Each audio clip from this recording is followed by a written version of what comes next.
What is data cleaning? This series focuses on data cleaning and is inspired by Jason W. Osborne's best practices in data cleaning.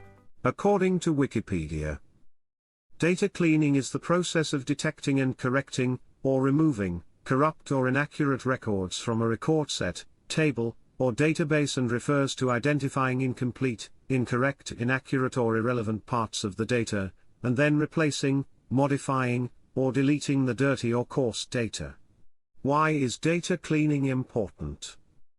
The need for accurate, clean data can never be underestimated, as the impact of dirty data leads to inaccurate analysis, inaccurate decisions, and wrong machine learning models, to name a few. You know the saying, garbage in, garbage out.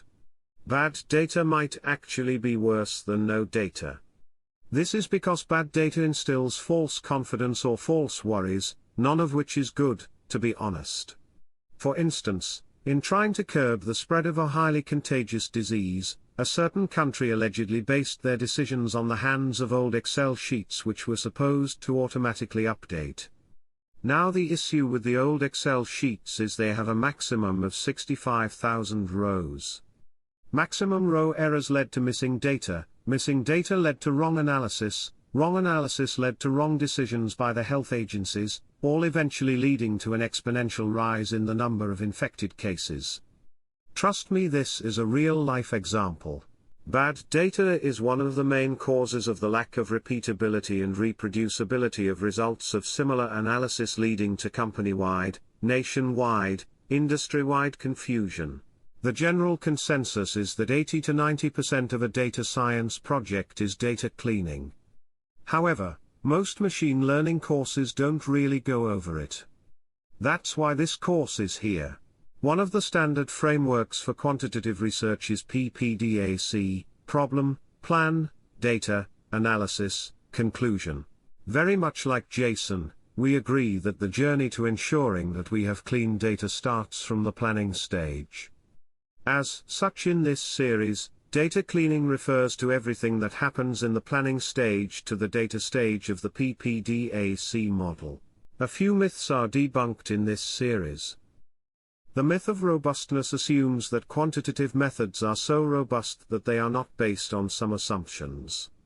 Examples of these include the 5 assumptions of regressions that are often not considered before applying an algorithm. The assumptions include linear relationship, multivariate normality, no or little multicollinearity, no autocorrelation, homoscedasticity. Another of the myths is of perfect measurement. This assumes that good measurement is enough to conclude the effects being measured. The myth of distributional irrelevance is the assumption that data distribution is not important. A simple but very good example is the use of mean and median.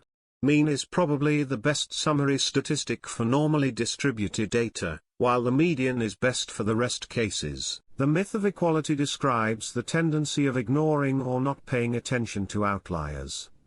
Outliers are cases that don't follow normal patterns for different reasons, such as including them without questions could jeopardize your analysis.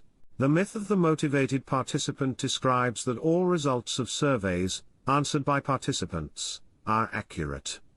Well, we know how this goes, right? With surveys, people give all sorts of answers inspired by different biases. Unless incentivized, there is more tendency to give a bad review of a product than a good review. I mean, who even remembers to give a review when they get the exact product they asked for? For instance, the analysis shown is a result of a survey performed based on interviews between 2010 and 2012 for men and women, between the ages of 35 to 44, on the number of sex partners they had in their lifetime. Do you notice 2 things? First, the tendency to use round numbers like 10, 15, 20, 30, 35, 40 as a response. The fact that women seem to be more conservative with their numbers, generally responding with smaller numbers. The myth of categorization describes many researchers' belief that dichotomizing continuous variables can legitimately enhance effect sizes, power, and the reliability of their variables. Well, join us as we debunk myths and share different data cleaning strategies. Also, do not forget to like, share, subscribe. You can also pick up the data cleaning book.